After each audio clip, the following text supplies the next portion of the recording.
बिहार का माहौल किस तरह किससे किसकी फाइट है, भौकाल किसका टाइट है। 30 फिर अब की नीति राज्य से निकाल कर वो लालू राबड़ी सरकार को याद कीजिए। उन दिनों को याद करके बिहार वासियों का हृदय कांप जाता। भाभी की सरकार तो नहीं अखिलेश जी है। आरोप लगा रहे हैं कि जेपीएनआईसी सेंटर भाजपा सरकार बेच दे रही है, और अखिलेश जी ने यह भी कहा कि अगर भारतीय जनता पार्टी योगी जी की सरकार अगर अखिलेश जी को बेचती तो वो खरीदने को तैयार है, तो बेचे ना। अरे कल परसों बहन जी ने बोल दिया है कि ये बबुआ घबरा गया बड़ी, और बेटा 10 नंबरी। अभी बिहार की जनता इस 10 नंबरी पे विश्वास करने वाली। बिहार विधानसभा की चुनावों की तारीखों का ऐलान भी हो चुका है, और बिहार विधानसभा चुनाव में नीतीश यानी जेडीयू जनता दल यूनाइटेड ने भी लगातार हुंकार भर दी है।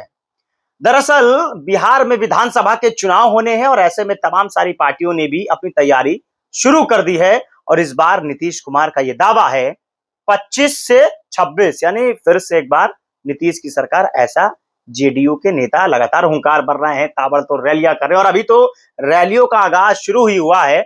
और ये कहा जा रहा है कि तेजस्वी एक बार खेल बिगाड़ेंगे। जैसे कि आपको याद होगा, जब पश्चिम बंगाल में विधानसभा की चुनाव की तारीखों का ऐलान ही हुआ था, तो एक नारा चल गया था कि खेला होबे और परिवर्तन होबे। लेकिन ये जो भाषा है ना, ये बड़ी शानदार है। और जो बिहार विधानसभा का चुनाव है, इस बात बड़ा दिलचस्प मूड पर आ चुका है।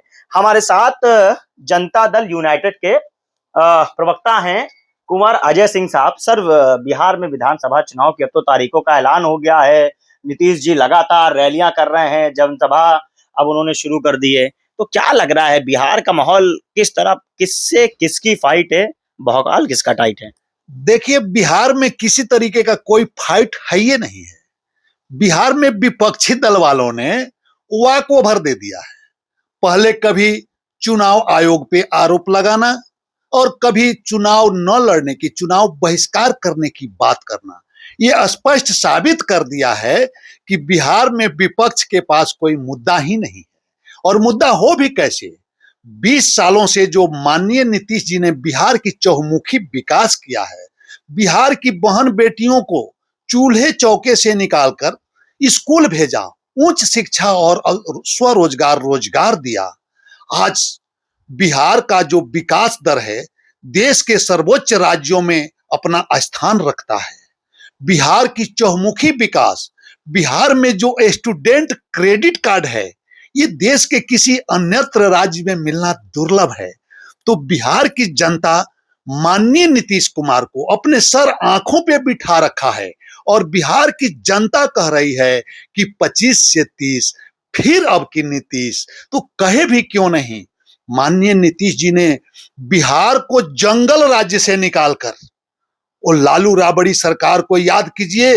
उन दिनों को याद करके बिहार वासियों का हृदय कांप जाता है। उस जंगल राज्य से निकालकर बिहार की चहुमुखी विकास करते हुए आज जेपी का जन्मदिन है। जी हां, वही जेपी जिन्होंने वोट चोर गुंगी गुड़िया श्रीमती गांधी के खिलाफ उनके वोट चोर का पर्दाफाश किया था। अब बिहार की जनता जानती है, जब राहुल गांधी वोट चोर की बात करते हैं, तेजस्वी वोट चोर की बात करते हैं, तो यह स्पष्ट लगता है कि चोर जो है चोरी करे और सीना जोरी भी। अच्छा, एक मिनट आपको बताना चाहेंगे, अभी आपने आज जयप्रकाश नारायण जी की जयंती भी है, आपने भी जिक्र भी किया, आप उनको जननायक कहते हैं, आप उनको अपना नेता मानते हैं। लेकिन उत्तर प्रदेश में जब समाजवादी पार्टी की सरकार थी, अखिलेश यादव मुख्यमंत्री थे 12 से 17 के बीच, उन्होंने जयप्रकाश नारायण जी की एक बिल्डिंग आलीशान बनाई थी, उसमें लोगों को रोजगार मिलता, और जो सेंटर जेपीएनआईसी बना था कई करोड़ रुपए की लागत से। और ये अखिलेश यादव की थीम थी। उस वक्त समाजवादी पार्टी के मुखिया हुआ करते थे स्वर्गीय मुलायम सिंह यादव नेताजी, अब इस दुनिया में नहीं है। लेकिन ये जो बात कभी पुण्यतिथि होती है, जयंती होती है, समाजवादी पार्टी के मुखिया अखिलेश यादव वहां पर जाते हैं, तो बीजेपी उनको जाने क्यों नहीं देती, बैरिकेडिंग लगा देती है पुलिस। जैसा कि आज ही आपने उदाहरण देखा होगा, कल रात से ही वहां पर पुलिस का रेला लग गया, बैरिकेडिंग लगा दी, टीन शेड एकदम उसको जड़ दिया कि सपा का कोई कार्यकर्ता माल्यार्पण ना करने चाहिए। आखिर क्यों, वजह क्या है? क्योंकि आप तो सहयोगी दल हैं भाई बीजेपी के। देखिए, जब भी अखिलेश जी क्योंकि अखिलेश जी नेता नहीं हैं, ये भैया हैं। भैया भाभी की जो डिंपल भाभी, अखिलेश भैया, माननीय मुलायम सिंह जी नेता थे, जो जेपी के सपनों पे चलने, लोहिया के नाम पे अपनी पार्टी रखा था। लेकिन अब वही समाजवादी पार्टी, जिसका नाम मुलायम सिंह ने समाजवादी पार्टी रखा था, वो परिवारवाद में सिमट कर रह गया। और जेपी और लोहिया ने कभी परिवार के बारे में नहीं सोचा। और जेपी लोहिया का बात करते ही, जब अखिलेश जी जेपी और लोहिया की बात करते हैं, तो ठीक वैसा ही लगता है जैसे आंख का अंधा नाम नयन सुख। इन्हें जेपी और लोहिया की बात करने का हक नहीं है। इन्होंने जो पीडीए बनाया है वो भी परिवार डेवलपमेंट अथॉरिटी ही बनाया है। तो ये भैया भाभी की सरकार नहीं है। और हो भी क्यों नहीं, जेपी की मूर्ति पे जो माल्यार्पण करने की व्यवस्था होती है सरकारी सिस्टम के अनुसार होता है। अब मान लीजिए लाल किले पे प्रधानमंत्री झंडा फहराएंगे और कल आप कहें कि लाल किले पे हम झंडा फहराएंगे और आपको रोका न जाए, इसका क्या मतलब हुआ? अखिलेश जी शायद भूल गए हैं कि वो सत्ता में नहीं है।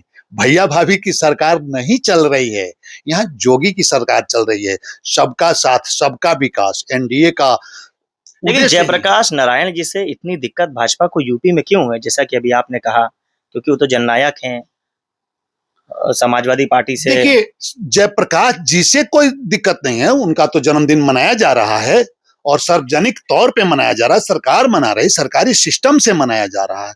तो अखिलेश जी को वहां क्यों जाने से रोका जा रहा है, उनके पार्टी को लोग को क्यों जाने से रोका जा रहा है? अखिलेश जी वहां क्यों जाएंगे?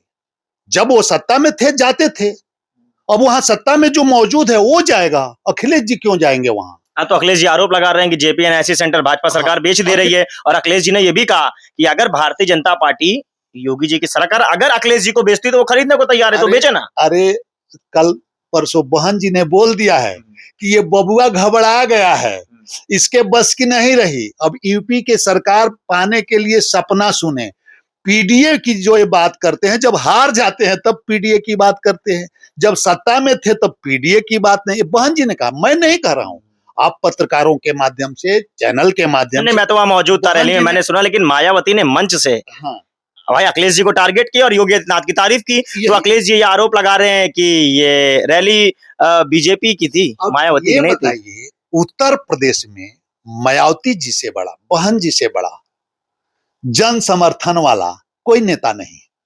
उत्तर प्रदेश में, मैं वर्तमान समय में आपके पास कह रहा हूं कि मायावती जी से बड़ा जन समर्थन वाला कोई नेता नहीं है।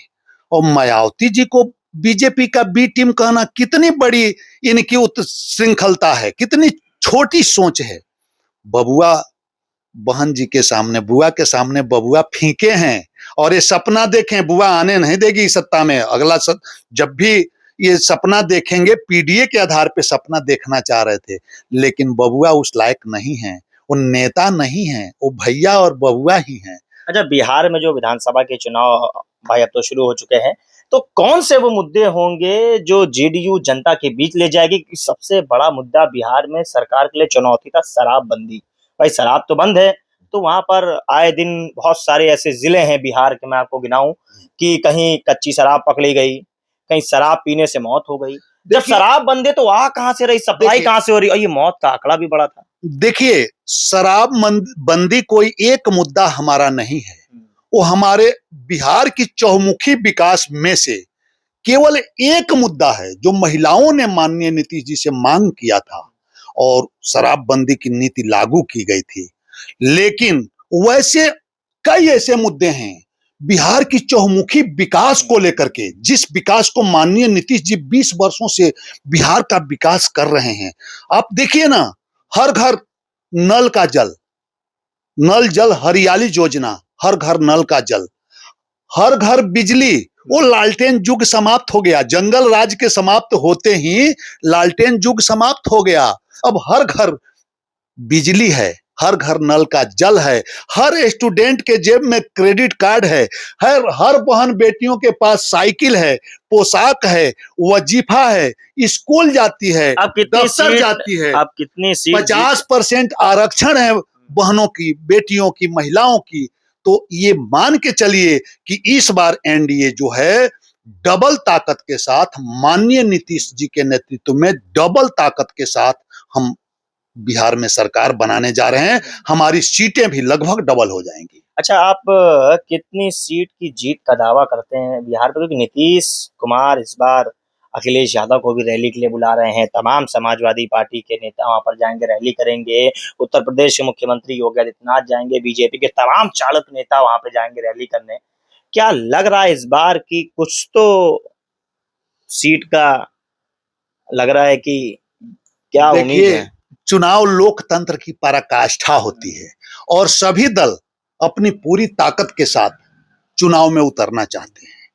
तो क्यों नहीं हम एनडीए, माननीय नीतीश कुमार जी के नेतृत्व में एनडीए भी डबल ताकत के साथ, डबल इंजन की सरकार है और डबल ताकत के साथ हम चुनाव में उतरने जा रहे हैं। और पूर्ण विश्वास, आशा ही नहीं, पूर्ण विश्वास है कि बिहार की जनता माननीय नीतीश कुमार को सर आंखों पे बैठाएगी और 25 से 30 फिर से नीतीश, और 25 से 30 ही नहीं, 25 साल अभी और भी माननीय नीतीश जी को सरकार चलाने का मौका देगी।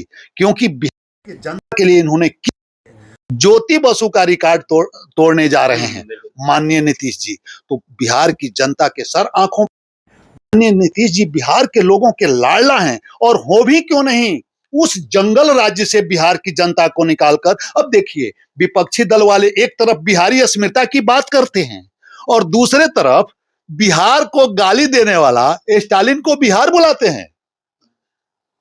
आप समझ रहे हैं ना इस बात बिल्कुल को? बिल्कुल कि स्टालिन को बिहार बुलाते हैं। जो स्टालिन बिहार वासियों को, बिहार के मतदाताओं को गाली देता है, उसे बिहार बुलाते हैं और बिहार स्वाभिमान की बात करते हैं। वहीं वो जो तीसरी बात आप प्रशांत किशोर की कर रहे हैं, प्रशांत किशोर तो भाई उनकी एक मिनट मैं आपको रोकूंगा। प्रशांत किशोर की तो जो सर्वे टीम वाली पार्टी, जो सर्वे टीम वाली कंपनी है, वो सर्वे तो बीजेपी का कर रहे हैं। तो वो लग रहा है कि वहाँ खेल बिगाड़ेंगे, क्या बीजेपी का समर्थन करेंगे या वोट काटने के लिए खड़े हुए हैं? प्रशांत किशोर किसी का वोट नहीं काट सकते।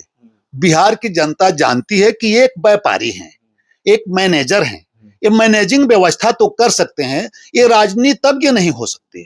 देखिए, एक तरफ मैं फिर उस बात को दोहराता हूं, प्रशांत किशोर को ही लीजिए, एक तरफ ये जय बिहार का नारा देते हैं, बिहार अस्मिता की बात करते हैं। इस वक्त उनकी जो रैली हो रही, जो जनसभा हो रही, भीड़ बहुत है, तादाद बहुत है, उम्मीद लग रही है। आप कल नौटंकी कराइए, उससे ज्यादा भीड़ होगा।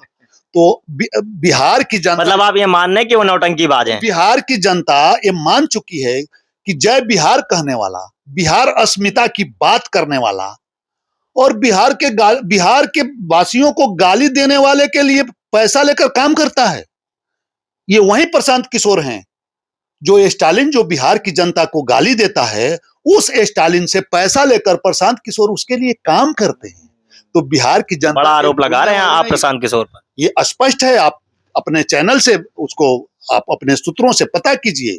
ये हम चैलेंज के साथ कह रहे हैं कि जो स्टालिन बिहार की जनता को गाली देता है, उसी से पैसा लेकर प्रशांत किशोर उसके लिए काम करते हैं और बिहार अस्मिता की बात करते हैं। ये देखिए भाई, चोर और सिनाजोरी, तो ये संभव नहीं है। बिहार की जनता इस बात को स्पष्ट समझ गई है कि न तो बबुआ न पपुआ, और वहीं जो आप जिस बात की कर रहे हैं, उधर और इधर कहीं नहीं। बिहार की जनता इस बात को जानती है, इनकी हिस्ट्री को जानती है, इनकी व्यवस्था को जानती है। उधर जो हमारे विपक्ष के नेता हैं, उनके माता जी की शासन भी देख लिया, पिताजी के शासन भी देख लिया। तो हम बार बार आप लोगों से कहते हैं कि बाप नंबरी और बेटा 10 नंबरी। तो कभी बिहार की जनता इस 10 नंबरी पे विश्वास करने वाली नहीं है। 25 से 30 फिर से नीतीश करने जा रही है और इसमें कुछ भी संदेह नहीं है। 14 तारीख को हमारी आपकी फिर बात होगी, आप स्पष्ट देखिएगा, मिठाई भी खिलाएंगे हम आपको। धन्यवाद। ये थे हमारे साथ कुंवर अजय सिंह साहब, जो कि जनता दल यूनाइटेड के प्रदेश प्रवक्ता हैं। इन्होंने जबरदस्त खुलकर बातचीत की मुद्दे पर। उन्होंने ये कहा कि फिर से एक बार नीतीश कुमार बिहार में परचम लहराने जा रहे हैं और लालटेन की जो हुंकार भरेंगे वो फुस होने जा रहा है। खोलकर इन्होंने मुद्दे पर बातचीत की। आज के लिए बस इतना ही। मुझे दीजिए इजाजत। नमस्कार।